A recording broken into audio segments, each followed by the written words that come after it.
আজকে করব নারকেলের বড়া। আমি এর মধ্যে নারকেল আছে, লঙ্কা আছে, পেঁয়াজ আছে।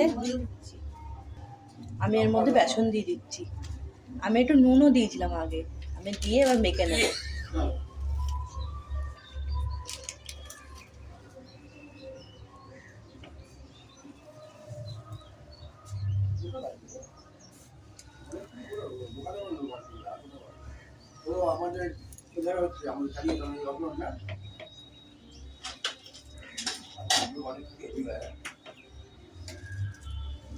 এটা হলো নারকেলের বড়া।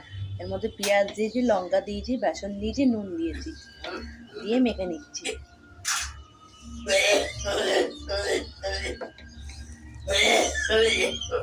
আমার এটা মাখা হয়ে গেছে। আমি আবার গ্যাস জ্বালিয়ে নিচ্ছি।